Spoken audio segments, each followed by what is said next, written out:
Hello and welcome to Burnt Cookbook Party, an original Pathfinder campaign set in a unique fantasy world where 4 heroes of varying skills, attractiveness, and stupidity race against time to prevent a war. I'm Jenna Stoeber and I play Ezra Buffet, adult half-elf oracle who is exactly who she says she is. And I'm joined by Andrew Hansen, playing Johnny Brightchild, a hot and sunny Ifrit Resort Spa paladin, eager to help and flex.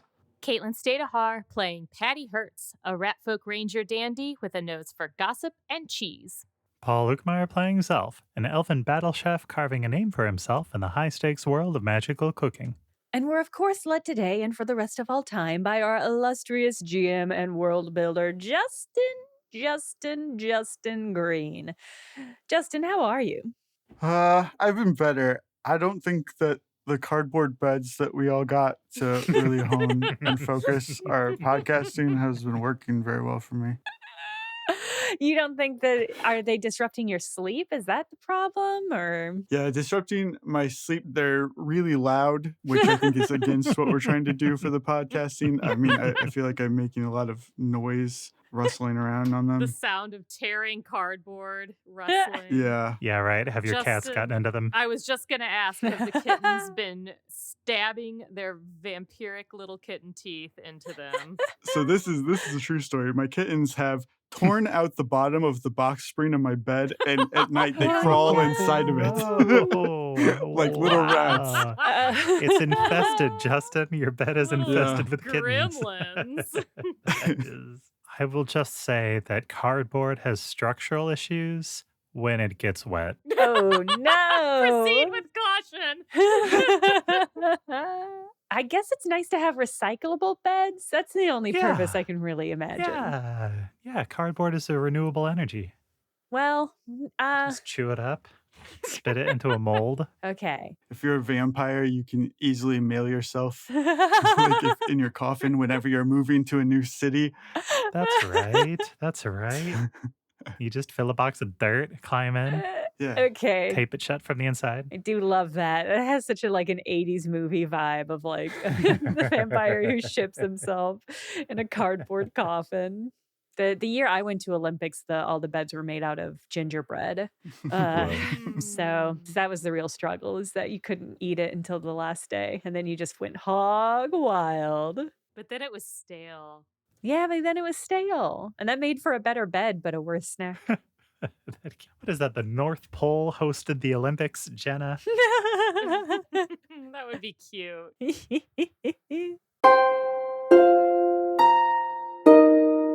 It is morning in Thelengroth, the Centaur village. You guys have woken up the day after you have cast the ritual. You took a lot of damage from it, but you have a win in your book. That's nice. Yeah, and who knows what it cost us. So. Or what it's going to cost us. Nothing up front, Exactly. no money down. You guys will get to rest and heal, reset any spells and abilities that you use during the ritual casting. You guys also get to make a DC 22 Fortitude save. So this is for the temporary negative level that you gained for casting the ritual. At the start of every day, you get to make a new check against it until it goes away. That's the benefit of it being a temporary negative level. I don't want everyone to see me with negative levels. Mm-mm. All right, I rolled a 23 on my roll. Cool. So it looks like Astra and Johnny have made it. Nice. Justin, is it possible to benefit from a use of the spell heroism on this roll? Or does it represent kind of a range of time? If you want to use a 3rd level slot for this, I'll let you. I think I do. That brings me to a 23. All right. Fine, I'll just be negative levels by myself. Patty's got levels to spare. Patty's the demigod. Yeah, that's Yeah. fine. She's you know, even a god loses a couple levels every now and then. It happens. You see that the healers in the Centaur village have gotten Gentry and the 4 goblins that he returned with back in better shape. There's no more ice hanging off of them. Their joints maybe are a little bit sore still, but they're walking around and mingling with the other followers of Patty Hertz. Some goblins and eggs are learning to communicate with each other. Oh, goblins do love eggs. Molney is an early riser like Johnny. You see that he is up and doing some meditation, preparing. You guys have made arrangements to leave with him today as he travels to find a working teleportation platform. You guys want to make like a perception check for the trip in general? Yeah. Yes. Justin, I rolled a 1. Oh, Okay. I still rolled a 30, so I think I'm Nice. fine. Christ. I rolled a 19. Pretty good. Not bad. Not a 30.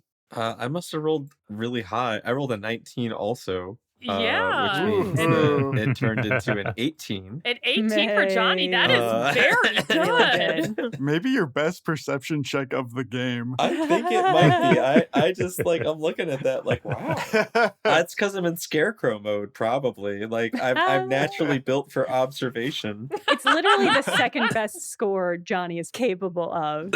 Yeah. So even if you rolled a 20, the highest you can get is a 19. So Yeah. The squad begins their journey back through the Whispering Woods, and despite your traveling party quadrupling in size, you find that it is a much easier trip leaving than going in, thanks to having Molney at your side. His demigod presence seems to create a protective barrier of goodness and lawfulness that keeps the Fae at bay. And you can tell that he's made this trip from his temple to Fainland many times. It's just like a casual hike for him. And in no time, you see the gloomy wizard city appear through the fog on the horizon. You make your way to the train station and sort out passage to Waypoint, and from there on to Rescris and your final destination, Bigrim. It's going to be a nearly 6-hour long train ride, but you're able to kick back and give your feet some much needed rest, relax for the duration of it. About halfway, shortly after departing Waypoint, you see that the lush green landscape of Berwyn disappears. It's replaced with the vast expanse of Rescris's deserts. Patty, with a 30, you spent a good chunk of the first month of this loop here. First, you were in Mandral, later in Bigrim with your friends, or with your roommates. Where are we at with that? Roommates, Are we yeah. roommates, friends? Briefly roommates once. Ritual mates. team members. Team members. Rescris has always looked sparse. It's the largest country in the Triad Nations, and its communities are very spread out, a lot of them nomadic. But even taking that into account, Patty, you can see a significant shift.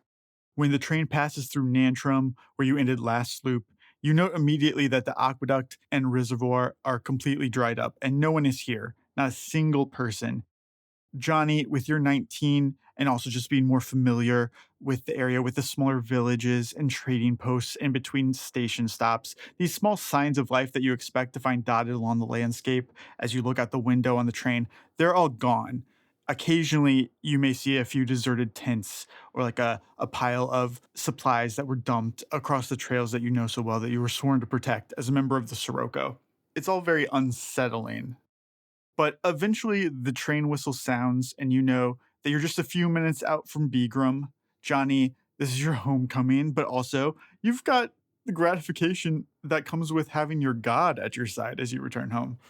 Guys, oh my god. Like we'll be able to get sunscreen, some flippy floppies. Like I can't wait for us to just like take a moment, gang. Like I know we can't do it like right here because we gotta go, but like soon. Like right? Like it's just around the corner. Yeah. A beach day. Yeah, keep it in your mind's eye. Like beach day Oh. will cometh. I can't wait. We're going to fix everything. We're going to stop the loops. We're going to save the world. And then we are going to the beach and it's going to be awesome. We Right. deserve it. Yeah.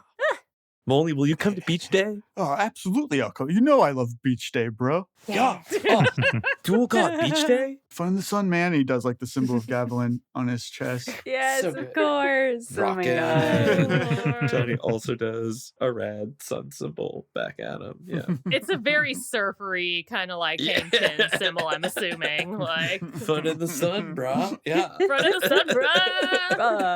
Uh, When the train pulls into a stop at Bigrim Station, the doors slide open. Even though it's not a proper beach, you're still looking forward to, letting those resort vibes wash over you. Hear live local music playing from the brewery district, just that comforting smell of coconut massage oil, Johnny. But you find none of that. What? Instead of tourists lounging around on deck chairs and robes. You find huddled masses of sickly Riskarians just overflowing from makeshift shelters that have been quickly assembled on the streets. They're all dehydrated, unwashed. Some of them seem to barely be maintaining consciousness. They're unable to walk on their own. Janni, you recognize some of these people. Some of them are from tiny outposts in the middle of nowhere, and others are from cities even larger than Bigrim, like Bombaldir. What? Bigrim is not small, and yet there's no space that is left unused. Everything's shut down. None of the businesses seem to be open in their normal capacity. Instead, they've just been turned into more lodging for refugees. You spot the familiar robes of the Sirocco moving between groups. They're all clearly overworked, just pulled in so many different directions. You know that the situation has become far, far more dire than when you left. Oh my gosh. What's happening? This should be water.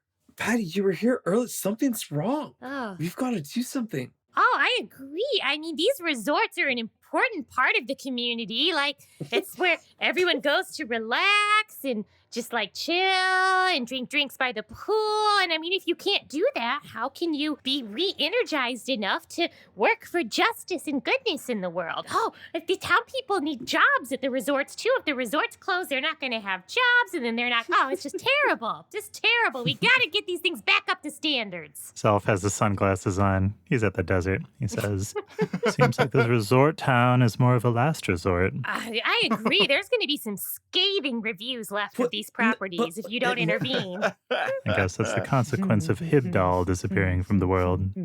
I think we're getting distracted. We talked about how this was going to happen. Bigger picture. But like, we could help these people. Like, Johnny's like going through his pockets. He's like, I'm responsible for these people. Like, I shouldn't have left. I gotta go like make a donation. Like, Patty will also make a donation. Patty is going to donate half of the tithes she received. Fuck's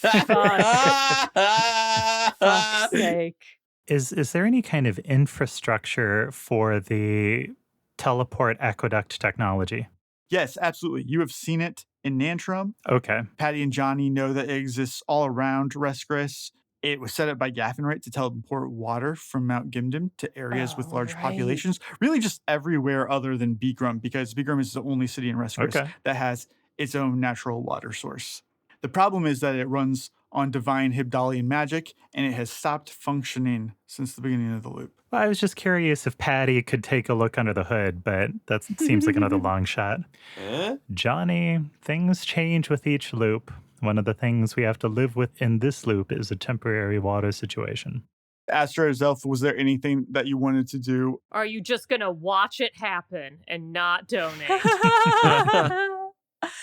Astra, she'll be like, I don't have a lot of money, and I was kind of going to get like a new swimsuit and a big floppy hat and some water flotation devices, but I can do this. And she'll find a place where they're like gathering, where people are getting water, and she will create some water. It's up to 2 gallons of water per level. So actually quite a lot of water. That's awesome. Patty is going to be put out that Astra is doing a bigger service than her donation. Sometimes, Patty, you just have to take immediate action. You know, donating is all well and good, but these people need water right now. And, you know, I'm not saying I'm like a goddess of water or like a demi-goddess of generosity and magic or anything, but I'm just doing what I can to help the people. And Patty, to add insult to injury, you do see that the eggshell fairies are watching Astra do this, quite taken by her kindness. She's so generous. She's so kind. Oh, the purple one creates water. My children, stray not from the path. If your eye offends you, pluck it out. Whoa! I love that these eggshell fairies are entranced by this level 0 free spell. Yeah, right? These eggshell fairies are freaking hilarious.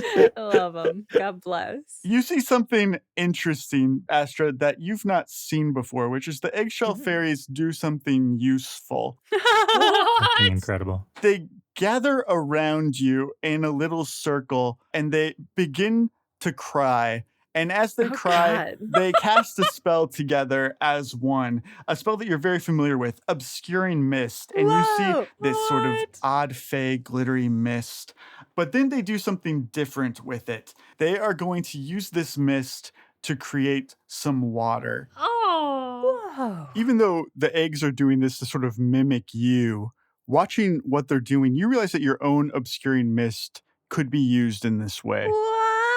Justin. They have an ability. It's called Magic Trick, and it's a feat that you can take where if you meet certain requirements, you can cast a spell in a different way. Whoa. I have Oh never my heard of that, but it's God. amazing. I'm not going to make you take this feat because the requirements are kind of tough to begin with. But if you ever can meet any of these criteria at any point, then you can Oh. use Obscuring Mist in a new way, Astra. Whoa. That's so cool. This is thrilling. my Is this God. like Pathfinder actual stuff? Yes, this is real from Wow. Pathfinder. Wow, I had no idea. Hydrating mist. I love that. It's like when you have like a nice facial spray. That sounds wonderful. We are all slowly becoming spa-centric characters. Really pushing me there. That is inevitable. Patty is going to stand up and announce to the crowd. Yes, water for all. Water for all. The egg water is courtesy of the Church of Patty Hertz. Thank you, everyone, for gathering. Egg water. If I went to a spa and instead of like cucumber water, they had egg water, I would Egg I water, would- horrible. gag. I would not with that. Patty, as you try to draw attention to yourself, you hear somebody off to the side say, Patty Hertz? I can't believe it. And it is a human girl that you have encountered a couple times in Erosia in Neptis.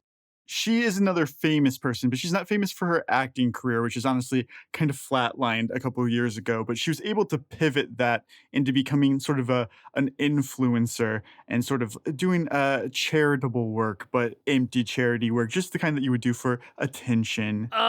Performative charity. Influencer charitable. Her name is Georgia Flounce, and Georgia Flounce is Fuck responsible for an initiative where she called all of the country's druids to gather and wild shape into beavers in an effort to build a dam large enough to stop Erosia from sinking. And it was wildly unsuccessful in terms of the dam didn't have any structural integrity. It lasted maybe a little under a week. But in terms of publicity, it was amazing for her. She had so many photo ops with these beavers. She was able to turn it into advertising deals. And she's really been chasing that same high ever since, just trying to recreate this idea, get lightning to strike twice. And so you see Georgia Flounce now making her way through the streets of Bigrim, followed by a line of druids who have wild-shaped into camels. Georgia, oh, how lovely to see you. You must be mistaken, though. There's no cameras here, so, there's no reason for you to be here. Are you lost? I'm not being filmed right now for my reality television show that I star on. Damn. No mention of the cult. No mention of the cult. Gotta go straight to the reality show. Oh, yes, Patty, I've been keeping an eye on Courting a Criminal. I'm desperate to know how it ends. You and the rest of the audience, which is large. Honestly, though, I'm shocked, Patty, because you're like, what, 8 episodes into the series, and you haven't really used your platform at all to promote any of your charities that you say that you're so passionate about? Oh, Georgia, I prefer to do my charitable work behind the scenes because I'm focused on the actual impact that I make, not the clout that I get for it. So I don't feel the need to flaunt my charity work to the masses, unlike some people who just do it for likes and follows. She looks around, she goes, I see that Zayden's gone. Did you eliminate Zayden? Oh, no, I cannot disclose the results of the competition ahead of time. I would be in violation of my contract. You know that, Georgia. But, you and the rest of Irsal are just going to have to keep watching to see what happens. I guess I will if I can find time. It's I barely get a chance to sit down here in Bigrim. There needs so much help. Yeah, you're working so hard. I can tell. Oh, I can tell. You look exhausted. You look terrible, honestly. Clearly, you haven't had time to go to the spa. Damn. Oh, well, yeah, I wish that I could. I wish I had time, but I just have so much work I have to be doing, and I need to really be getting to that right now. Look at these poor souls out here. But I'm sure you're on your way out, but it was nice to see you, Patty, if always. Okay. Yep, always such a treat, Georgia. Always a treat. Okay, bye-bye. Don't fall into a hole or anything on your way down the street. Hopefully there is one. Georgia starts to walk away, and you see God. that she leads her line of camel druids over to where Astra and the eggs are working and kind of steps in front of them. And she says, if anybody's interested, there's water here too. I don't know how you get it out of the camels, but it's in there for you guys. All right, so line up. You gotta milk it. That's right. There are a few ways to get water out of a camel. Another famous saying. So Patty, you see all of this attention going to Georgia, to Astra, to the eggshell fairies, but you are able to take your 50 gold and hand it to a family that you see on the street in Bigrim. Yet another donation courtesy of the Church of Patty Hertz. Thank you. Have a blessed day. I still have a couple of castings of Tears to Wine that I haven't distributed since I had prepared multiple ones for the ritual. Day drinking at the hot springs. Hey-o. My Tears to Wine spell turns non-magic liquids, including spoiled, rotten, diseased, poisonous, or otherwise contaminated drinks, tears, seawater, and similar fluids into mead or wine of average quality. Is there water at Bigrim that is not potable? Muddy or sandy or anything like that? You can certainly do that. Zelf is going to take Manny aside and say, many chefs at their core, even celebrity chefs, are service workers. So we're going to transform some of this junk water into good water for these people. Happy to help, Zoblin. You know, providing for this community, it really reminds me of being back at the gourmet camp. Maybe we could let the others go on ahead and stay here for a while. Seems like the people here are in need of a strong leader to step up. Can't think of anybody stronger than Zoblin. Do it. Well, Manny, yeah, that's an idea. And he leaves it at that. that is, in fact, an idea.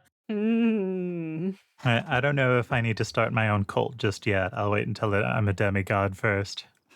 I literally just wrote down competing cults are developing. What am I going to do about it? Claim them as all your cults. That's what you do. Talk about getting sidetracked. Patty has an entirely new priority now. No, Manny, I think my specious replies aren't helpful for your development. I'll tell you clearly, now's not the time to start a new kitchen.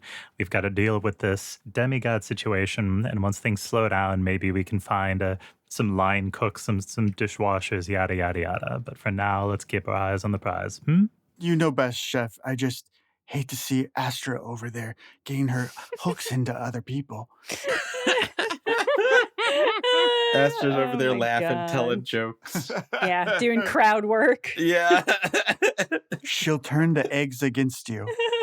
Sadly, for now, there are scarier things out there than Astra. We've got to prioritize. Yay, it's true. I'm not a threat comparable to the actual threats. That we know of. Yeah. But keep your eyes on her, because you never know when the worm will turn. I was going to ask, can Janni use his... At 8th level, he gets the Call Celestial Ally. Can I use that to summon, like, a Hound Archon? Oh, dang. For sure. Holy shit, that's cool. Are you kidding? He gets his own Diane? Yeah, well, so at 8th level, rather than be immune to charm spells, instead he gets the ability to... Aw. And I love gets the that. ability to get a lesser planner ally that continues to increase in ability. I love that he can summon like this interplanetary being, but like you can still charm him and make Yeah. him. Yeah. Oh, Really bless good. his heart. I imagine that it's like a boxer. Aw. Cool. Big eyes, kind of a dumb look on its face and droopy ears on the side. It's cute. This is Flora Vibes. Oh, okay. That's a big name for a dog. I like it. Yeah. And I was like, all right, Flora, listen, I gotta get rolling, but there's people here who need help. Here's the money. And he like takes like 500 gold. There's a church here, and like the Sirocco are good people, and I'm putting you in charge of helping them out. All right, good luck. Surely no one would rob a dog.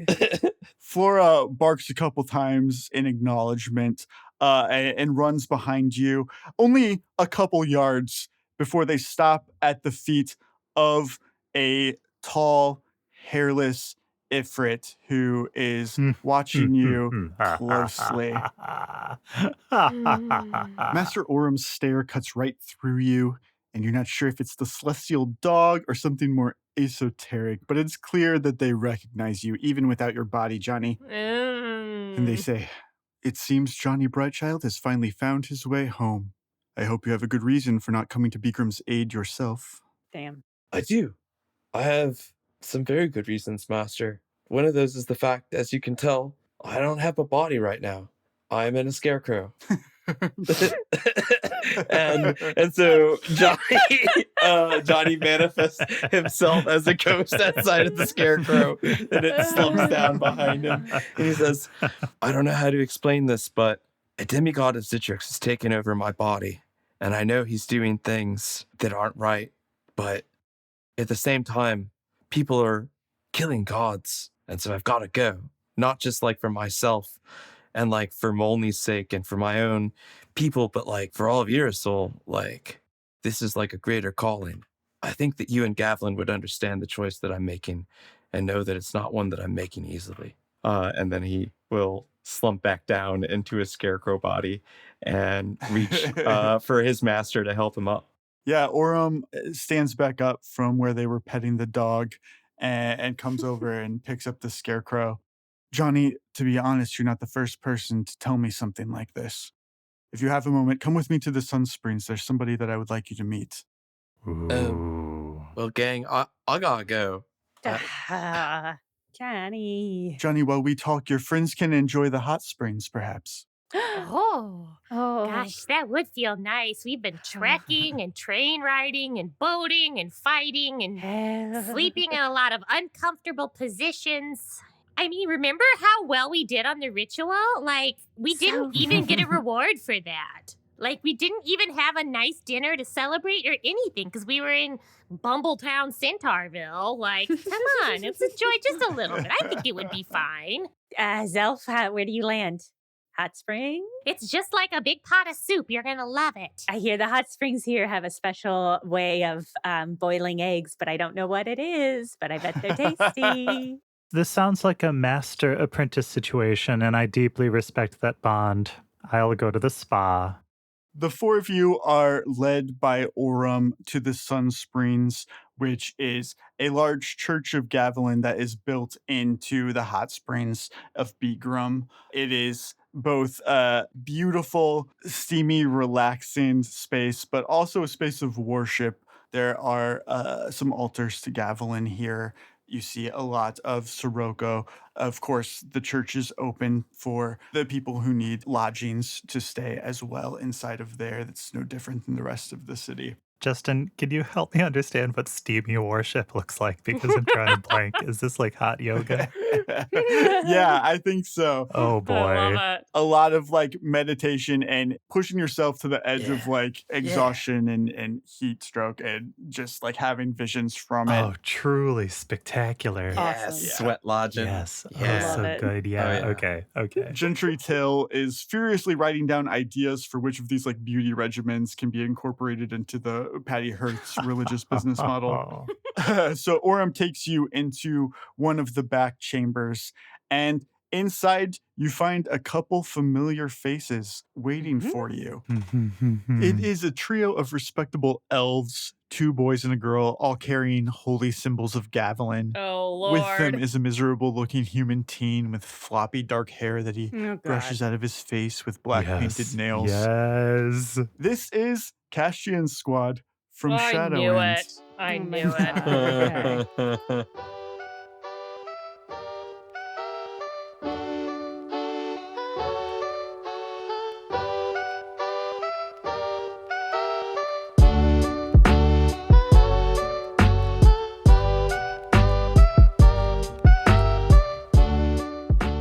Are you guys ready? Ready for me? Okay, great. I've got my sequin blazer right over here. Okay. You know, we come to this place for magic. We come to the Burnt Cookbook Party Patreon to laugh, to cry, to access exclusive content. Because we need that. All of us. That indescribable feeling we get when we log on to the Patreon-only Discord channel and we go somewhere we've just never been before. Not just posting fan art, but discussing episode theories, working on the fan wiki, together. Dazzling Patreon-only episodes and bonus content, behind-the-scenes world-building discussions, and one-shot games that I can feel in my ear holes. Ear holes? Really? Oh. Okay. Somehow, the heartbreak of knowing that every cute creature we encounter will eventually be cooked and eaten feels good in a place like this. Our heroes feel like they're answering exclusive in-character fan-submitted questions, and their stories feel ad-free, because here they are. Welcome to the Burnt Cookbook Party Patreon. We make podcast listening better. Oh, God, who wrote that? So corny. I know, right? They clearly didn't run it by me first.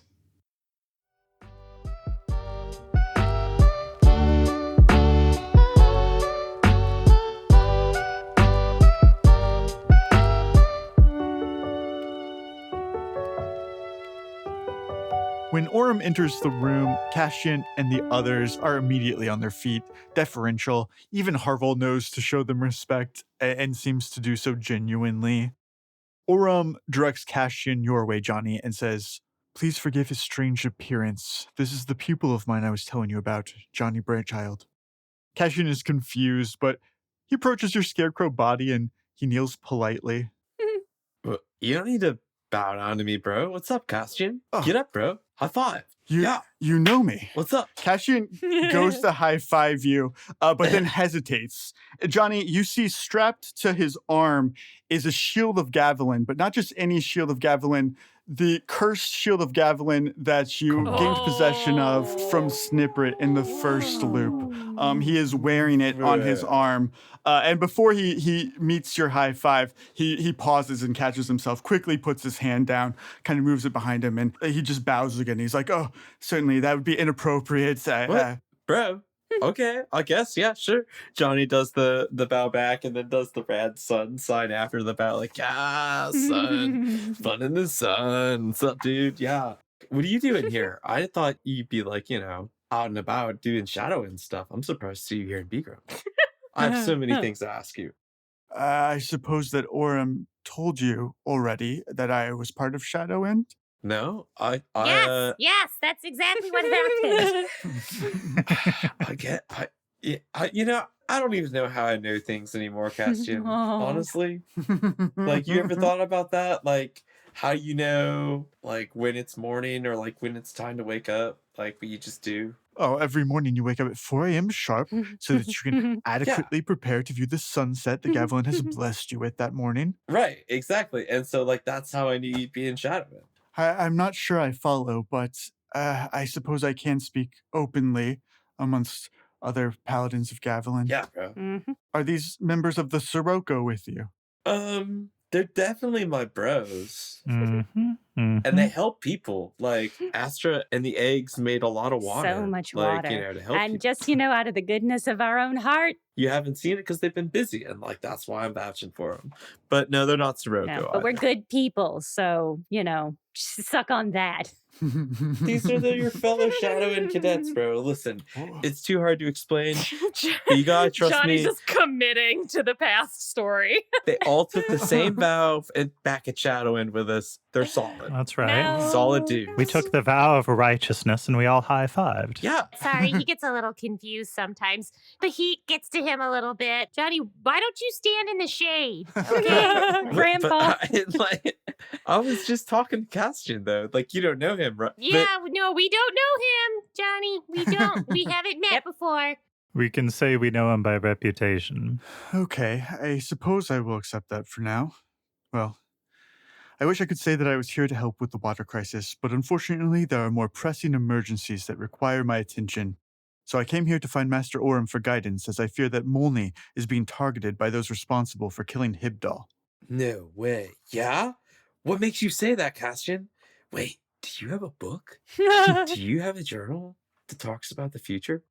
No, I don't, but Okay. I have the good books of Gavilan, of course, and Okay. All right. most other writing is forbidden, so I try to stay away from fiction and such. Of course. Okay, yeah, no, that's true. Okay, I'm sorry. I didn't mean to accuse you of reading non-prescribed text. That's not what I meant. I'm sorry. No offense taken. I've also heard that Molney's going to be in danger soon. And so, like, I just told him, like, a few days ago, honestly. How did you find out? Well, there's a bigger issue. There's something happening in Erosia as we speak, and Yeah? if it goes poorly, then I'm afraid that it may come to Molny next. Well, my cohorts are taking care of things in Erosia. I've come here to stay with Molny. Are they trying to protect somebody? Like, protect a demigod from being killed? Not protect necessarily. I wouldn't stand for Bishad being protected, but You are protecting Bishad. Wow, that's really cool. never. Bro, that's righteous. No, that's super cool. We would never protect an evil demigod. Yeah, but like it's not because it's an evil demigod. You're protecting it because it's a demigod. And like that's cool. Bishad should die, Johnny. The fear is what would happen after that. A new demigod of Ebnir may rise in its place. We must prevent that at all costs. Oh. Castian, how did you find out about all this? You see, our group is trying to help Astra's friend Glorahan. Yes, Glorhan Farrell is among them. How do you know that? And you see Harville kind of sit up and lean forward when he hears Glorhan's name be mentioned by the group. Well, like Glorhan and I have like a special bond. And then like also Astra and Glorhan are business partners. We're pen pal. Yeah, we're business partners. They're pen pals. I'm sorry. Well, I mean, I guess it's kind of one way. I send her bird tokens, and I assume she gets them. Colleagues, correspondents. Yeah, no business partners. You're right. I shouldn't guess myself up. But we're business partners. Harville says, and what was your name? My name is Astra Blep. For a moment, I thought about saying Patty Hertz, but That's a great bit. But does she have a reason to hide it? I don't know. it was just my genuine panic about being asked. Yeah. It's just- This is not the first time Astra has hesitated to say, I'm Astra. yeah. I'll work on it for the next time, Lube. I'll come up with a different secondary personality. I think it's hilarious that Patty Hertz is your secondary personality choice. And the longer it goes on, the worse choice it is Patty Hertz becomes like a demigod. And like, okay, but who are you really? Because there's no way you're Patty Hertz. And you're like, damn it. Yeah. Harville sort of relaxes when he hears your name and he nods. He says, I have heard her say your name. You're printing her brother's book of poetry, right? That's right. Oh my God, is he publishing Masks in the Rain? Yes. Oh my God, that's right. You read it. Yes. Yes. Dude, bro. Oh. Should we worry about that shield? Should we get the shield off him? See, like, I had the shield. Johnny had the shield for a while, and he was supposed to get it destroyed. But I'm worried he might have found it. Somebody might have given it to him. Well, I mean, Sniprit had it for sale, though. So, like, hypothetically... Hypothetically, but the reason we had to go there in our loop was because of the invasion, which didn't happen in this loop. Oh, right. We could ask him how he got that shield. Oh, yeah, we could ask. I forgot. Yeah, just compliment you can just it. ask. Be like, wow, is it limited edition? It's so cool. Yeah, he's a cool bro. Yeah, that's a good... Yeah. I think, okay, I'll handle this, yeah. Hey, Castian, bro. So, it's a pretty gnarly shield you got there. I was wondering where you got it. Well, and behind him you can see like Harville starts laughing to himself. The other two clerics are kind of like uncomfortable that you're asking, and Castian himself seems very embarrassed maybe. He's like, well, it's a long story. I had went to New Haven and I got it from there. Non-specific answer. You even happen to have gotten this from like a an evil cursed gnome merchant of Zitrix, would you? In the black market and the thieves' quarter. Just curious. Like, I don't know. It looks kind of familiar. Cassian's eyes widen, and he's like, Sir Brightchild, you're familiar with Snippet. After a fashion, I guess, right? Johnny looks over at the rest of the group like, Yeah, we've made his acquaintance, which I guess is why we're kind of surprised to see that shield. Well, I can tell you the story. It kind of ties into your previous question of what Shadowin has been doing. You see, we've been focused on trying to understand what happened to Hibdal so that we can prevent it from happening to any other god in the Pantheon. Our numbers have been split among the various religions of Irisol, interviewing prominent followers of each faith and trying to unravel this mystery, but it's mostly been a lot of dead ends. It's no surprise that of the 9 paths, Gavilan remains the strongest. I have no doubt whatever forces are behind Hibdal have similarly attempted to dim our light, but they've not been successful. Yeah, not chance, bro. Yeah. And so in order to make our squad useful, as we were originally assigned to look into Gavilan's faith, we eventually were dispatched to New Haven to work with the squad that was there. One of New Haven's council, you see, was once a part of a 3-gnome demigod during the war. Yeah. The Eidon faith is about finding a balance between 3, and I had spent some time there meeting with Councilman Gamweir, and it was then that I found myself wandering into this black market and meeting this horrible gnome called Snippet who lives there beneath the city proper, just openly, flagrantly displaying symbols of Zitrix. God, oh my God. It got to me, bro. Like, when I saw it, honestly, I'll burn the place to the ground. Johnny's speaking figuratively. It's a place that should be burned to the ground. Oh, right, yes. Obviously, Castian, when you were there was no burning. I certainly should have burnt it down. I had been tricked by him into accepting this shield, thinking that I was doing a good deed, and it wasn't until after I had become entrapped by it that I discovered the church in the back of his shop. Wait, so did the shield actually curse you? And if so, what happened to you? Tell us in detail. It doesn't talk to you, does it? I bet it does. Yes, well, that's the thing. It thinks that it's trying to protect me, but And as he is stammering, like trying to get through his words, like talking around this, you see Harville stand up and just walk up and like sucker punch him. And right before his fists can connect, the shield, which you've heard the voice of before, telling you, I'll protect you, because I'll protect you. And then Cassian teleports away. He completely disappears. Oh, whoa! The punch goes right through where Cassian was. And the other 2 clerics are like, yeah, that's been happening for about a month now. That's so funny. Oh my How God. embarrassing. Patty is delighted. I also like that the whole group just stood there and watched somebody approach and try to sucker punch Cassian and said nothing. I'm so disappointed we didn't mess around with it now. Yeah, that's the trap of falling for all of Justin's traps. No, this would have been a nightmare for our tank to not be able Right? to take a hit Yeah. would have been a nightmare. It's hilarious. Impossible. It's a shock that the rest of this team is still alive when their paladin, who I'm assuming is their tank, cannot take a hit, literally. Oh my God. Oh no, I'm trying to decide if Patty wants to say something cruel to Castian or if she's willing to Yes. start anew in this new loop. Oh, that's tricky. Where did he go? Like, is he okay?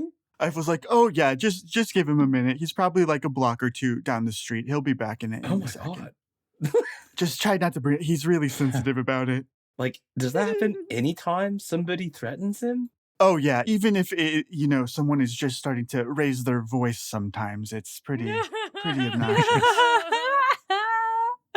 Fuck, that's funny. What a wonderful tool you've given Yeah. us to give one of our most hated NPCs. We can force him to teleport by threatening him. The sissy shield. Oh, wow.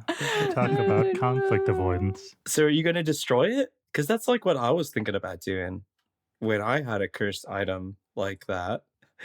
Whew, that was close. Yeah, we've been having some trouble getting it off of him, but as soon as we find out, we will definitely destroy it. It doesn't sound like a high priority. Yeah, anytime anybody tries to go for it, there he goes. He's out of the room. You can't take it. Oh man. Oh, that's so good. Oh yeah, not even the king's reason can beat teleportation. Maybe if I was faster. Yes. Yes. Johnny, you can play whack-a-mole later. Probably Zelf wants to discuss some things with you, and I can go look for costume. Yeah, Johnny, you start to leave, but Cassian is coming back through the door whenever you turn around. He's like out of breath from like running back. He's sweating because it's so hot and being around. It's like, I'm right here. Don't worry about it. Just no one make any sudden moves around me, please. So what have you tried? Like, I don't want to like suggest something you've ever tried and like make you think that I think you're an idiot, but like, have you tried taking it off? Certainly, I have tried. It won't come off, and anybody that comes near it, I tried Ergon at Shadowwind. He's a brilliant alchemist and builder, and no one would be more suited to doing it. But, I enter a room with Ergon, and then I'm in another building entirely. Whoa. Has the shield heard about how dangerous yogurt is? Everyone see we can use the shield. Gotta get a little dig. Do you have to keep it on all the time, or are you able to like take it off? Like, or do you sleep in your armor? No, I sleep with the shield on. I've gotten used to it at this point. I just tuck a little pillow in there and, Oh. do my best. Oh, I'm feeling a little sorry for him. No. Haven't tried to take the shield while it's sleeping? Does the shield sleep? Oh, The shield itself does not sleep, and in fact, it becomes more aware when it thinks it's protecting Cassian while Cassian is sleeping. It's very vigilant at night. Is there a way? No, I'm not. Part of me is like so emotionally invested in problem solving that I'm just like, well, we've got to figure out how to get this shield off. But I'm like, I actually don't care about Castian. Yeah, it's a non-issue. Yeah. It's very funny that this bad thing is happening to him, and I like it, and I don't want to fix it. Cassian will settle back in, and we'll turn to you, Zelf, to answer the question that you had brought up previously. He tells you, while we were in New Haven, I learned of a very interesting concept in the religion of Idon called the Wager of Nations. It envisions the three evil gods working together in order to plummet Irisol into depravity, but being undone then by the rivalry and selfishness between them. The Wager of Nations is given its name from the gnomes' distrust of the Triad nations. And symbolically, they see each of the countries represented by one of the evil gods trying to corrupt it.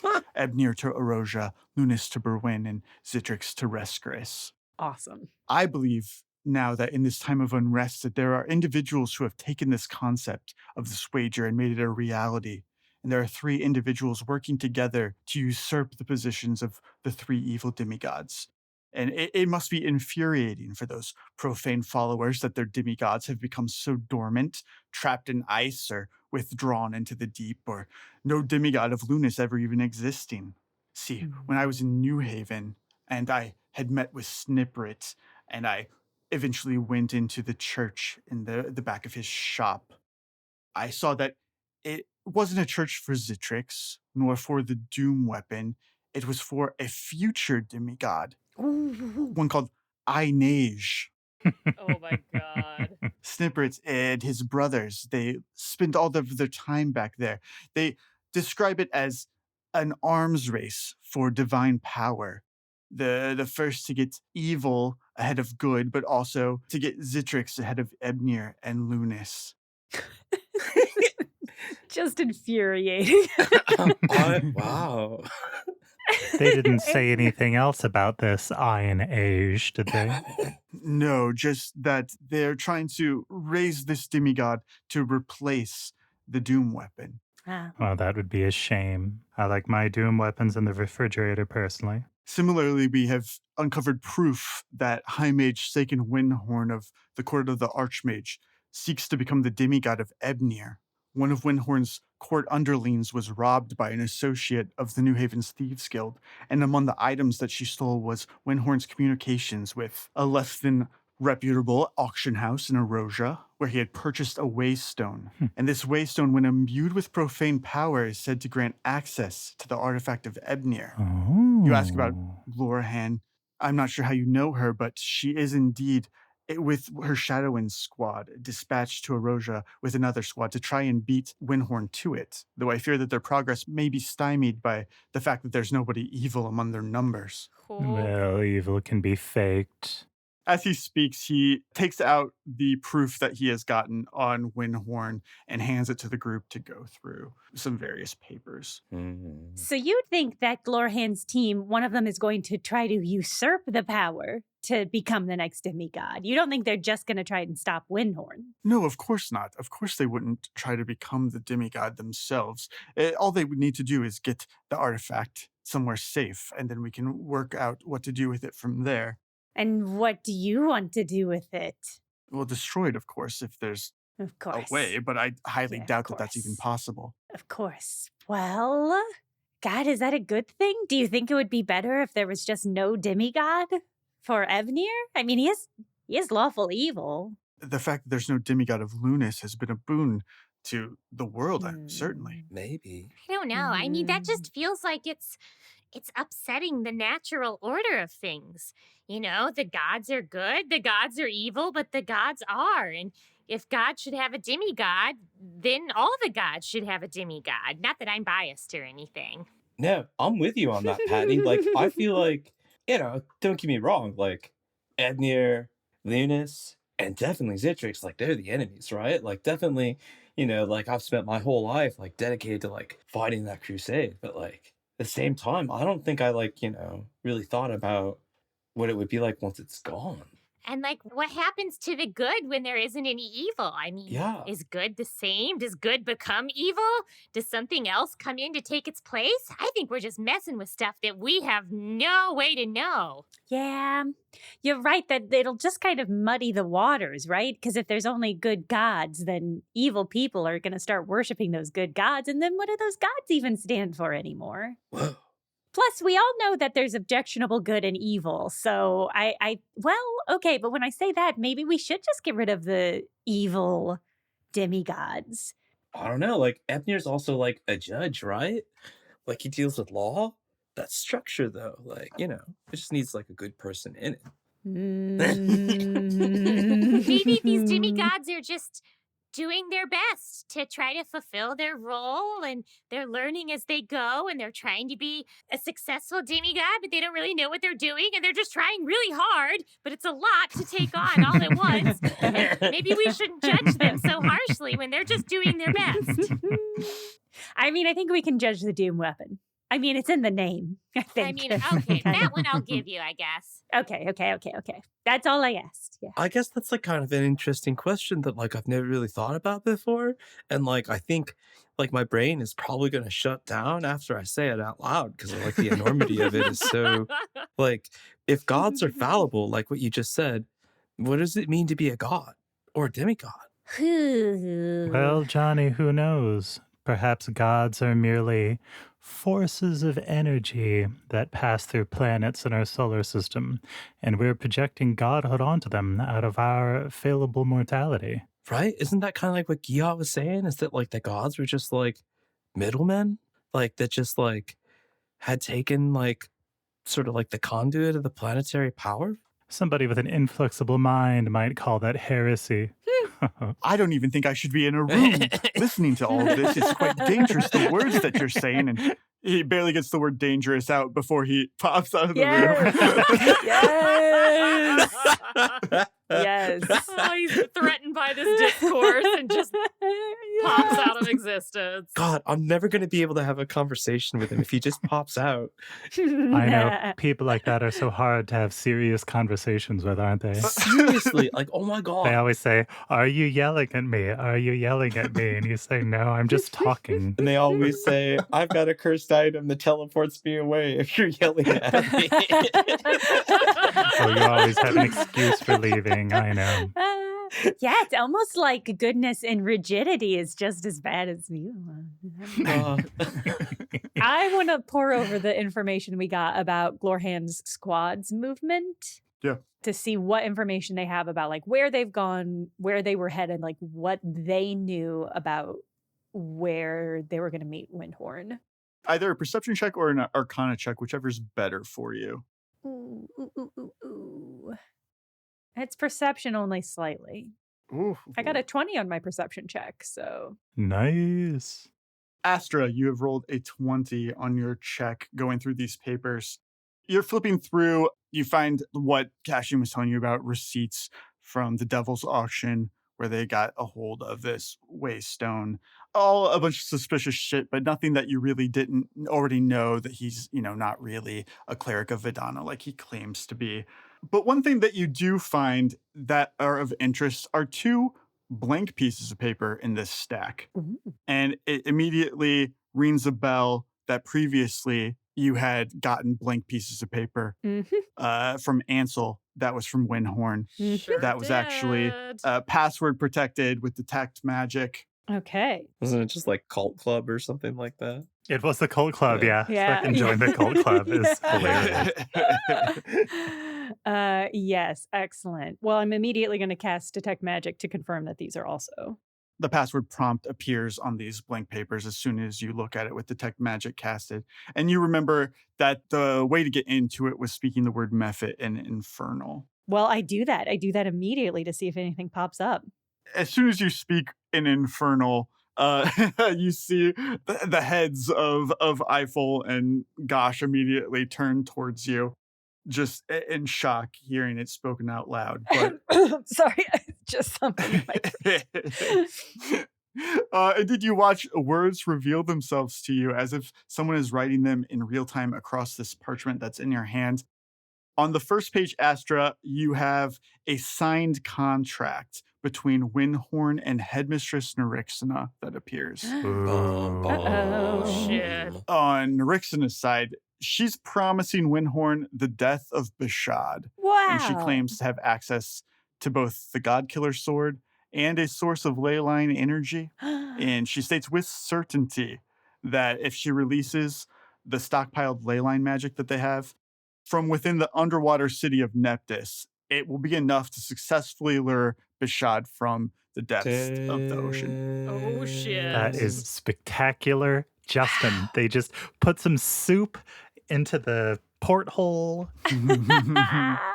Some of Zelf's magic bullshit soup. Well, it could have been anyone's. Uh-huh. Could it have been, do you think? No. If you had said yes, I would have believed you and your encyclopedic knowledge of I Justice choked World. immediately. Oh my God. Okay. So, and this is that's so funny. It's so funny that they have a legally binding contract because he's trying to become the lawful evil. So they have to have a goddamn contract. On the flip side, if Nerixina is successful, in return, Windhorn's side of the bargain is that he will relinquish the waystone that he has to her. A huge barrier in his goal of replacing Bashad as a demigod. It would make it very difficult to have to get the artifact this way, but not as difficult as killing a demigod. With all the knowledge that you have at this point, it's clear that the ministry is confident that they will be able to permanently destroy the artifact of Ebnir before Windhorn can scramble to find another way in. However, on the second page, you do find the beginnings of a ritual, and you recognize the hallmarks of Windhorn's favorite spell, Bloat Bomb. Of course. You can determine that he seems to be trying to develop ways to increase its range and its power. Oh my God. And you know from your own experience now that this ritual is powerful enough that he wouldn't be able to cast it on his own. Dang. But he certainly seems to be developing this. He's pretty powerful, though. Yeah. That's a takeaway. Is he going to try to make a giant bloat bomb to use on Bashad? Because that's crazy. That sounds absolutely disgusting. If he thinks Nerixina is going to kill Bashad already, then Yeah, okay. does Bloat Bomb work on a living thing or can it work on a corpse? So it's specifically on a corpse. I'm going to put it in the chat. 'Cause Okay. It's been a while He might be since trying we've to done blow it. up Bashad's corpse. Oh, that would be crazy. Oh, For what end? this is just giving me strong vibes of blowing up a whale carcass. Yes, Yeah, this is like you're exactly. going to make a fucking whale fall. Wow. Disgusting. Its corpse rapidly putrefies. The next creature to touch the corpse within 1 minute per level causes the corpse to explode. Oh. And what you didn't read out at the end was it causes the corpse to explode in a burst, dealing 3d6 points of acid damage. Right. If it were bigger and stronger and worse, A demigod. Yes. That is what you're yeah. getting from this ritual, that it would be insane. This is just a level 4 spell, and what he's trying to do is mythic in nature. Yeah. It would decimate the area. Yeah. Is he trying to destroy the underwater city? Oh, Jenna! Yeah. Jenna, you Yeah. could trying to blow up Nephthys, the entertainment city of Irisol. Oh my god. Patty! How is Patty going to become a star if Hollywood is destroyed? This has suddenly become Exactly. situation critical for Patty. We got the emotional hook.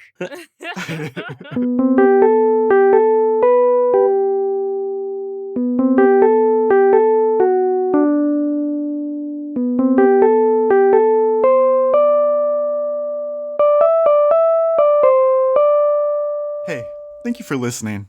And a special thank you to our Patreon subscribers who are supporting independent media in the most direct and sustainable way possible. Since I am filling in for Jenna today, giving you all a jump scare at the end of this episode, I want to use the platform to give a special shout out to a few individual channels on our lovely Discord. Firstly, Post Your Pets. Guys, great pets.